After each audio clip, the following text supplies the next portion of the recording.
Matter has 3 main state. Matter की 3 main state होती हैं जिन्हें हम कहते हैं सॉलिड, लिक्विड एंड गैस, पर 2 मोर स्टेट्स होती हैं जिन्हें बोला जाता है plasma and boss Einstein condensate. Plasma को अगर एग्जांपल आपसे पूछा जाए तो कहाँ होता है, तो ये है हमारे सभी स्टार्स में, लाइक सन। ओके, प्लाज्मा क्या होता है? Mixture of free electrons and ions. अगर क्वेश्चन में आता है प्लाज्मा तो आप कहेंगे it is a mixture of free electrons and ions. Example है इसके fluorescent tubes, neon sign bulbs. Okay, matter किससे बना रहता है? It is made up of particle. Particle क्या होते हैं? ये स्मॉल एटम्स और मॉलिक्यूल्स होते हैं, यानी कि बहुत ही छोटे साइज के। ये क्या करते हैं? ब्राउनियन मूवमेंट शो करते हैं, डिफ्यूजन की प्रॉपर्टी भी ये शो करते हैं। पार्टिकल की क्या क्या प्रॉपर्टीज होती हैं? They are very small in size. In हर पार्टिकल, कोई भी मैटर है उसके जो पार्टिकल्स हैं उनके बीच में स्पेस होता है।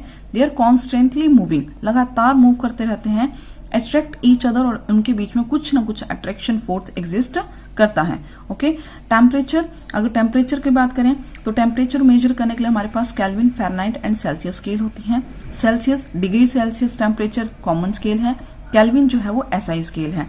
केल्विन को अगर सेल्सियस में कन्वर्ट करना हो तो फॉर्मूला रहता है kelvin is equal two degree Celsius plus 273। Okay, now change of state from solid, liquid and gas. Inter state conversion कैसे होता है? सॉलिड टू गैस या गैस से सॉलिड बनना, उसको हम सब्लिमेशन कहते हैं। सॉलिड का गैस और गैस का सॉलिड सब्लिमेशन कहलाता है। सॉलिड का लिक्विड में बदलना मेल्टिंग कहलाता है, उसके फ्यूजन बोलते हैं। सॉलिड जब पिघल के लिक्विड बनता है तो उसे मेल्टिंग या फ्यूजन बोला जाता है, और लिक्विड जब सॉलिड बनता है इसे फ्रीजिंग या सॉलिडिफिकेशन कहा जाता है।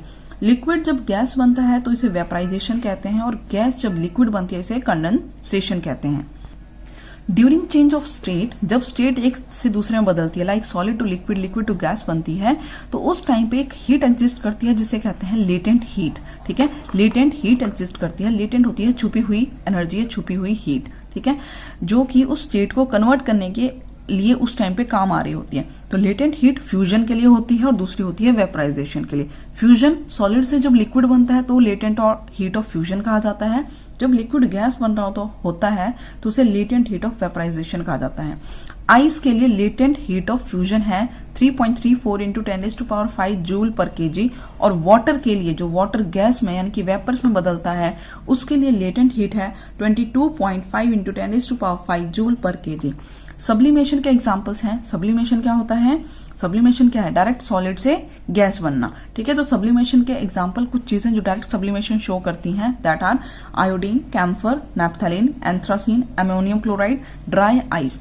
ड्राई आइस को हम लोग सॉलिड कार्बन डाइऑक्साइड भी कहते हैं। नाउ इवेपोरेशन, इवेपोरेशन की कुछ प्रॉपर्टीज, यानी कि व्हेन इवेपोरेशन इंक्रीजेस। ओके, या इवेपोरेशन किन किन फैक्टर्स पे डिपेंड करता है? So evaporation depend on temperature. Temperature अगर इंक्रीज करेगा तो इवेपोरेशन इंक्रीज करेगा। सरफेस एरिया, अगर एरिया इंक्रीज करता है तो इवेपोरेशन भी इंक्रीज होगा। ह्यूमिडिटी इंक्रीज करेगी तो इवेपोरेशन डिक्रीज होगा। ह्यूमिडिटी यानी कि नमी अगर बढ़ेगी तो इवेपोरेशन कम होगा। विंड स्पीड अगर इंक्रीज करेगी तो इवेपोरेशन भी इंक्रीज होगा। लास्ट आता है कूलिंग इफेक्ट। अगर कहीं क्वेश्चन बनता है कूलिंग इफेक्ट, मटके में पानी ठंडा रहना, ठीक है, या कोई भी चीज अगर हमें परफ्यूम वगैरह कूलिंग इफेक्ट देते हैं तो वो होता है due to evaporation. Thank you.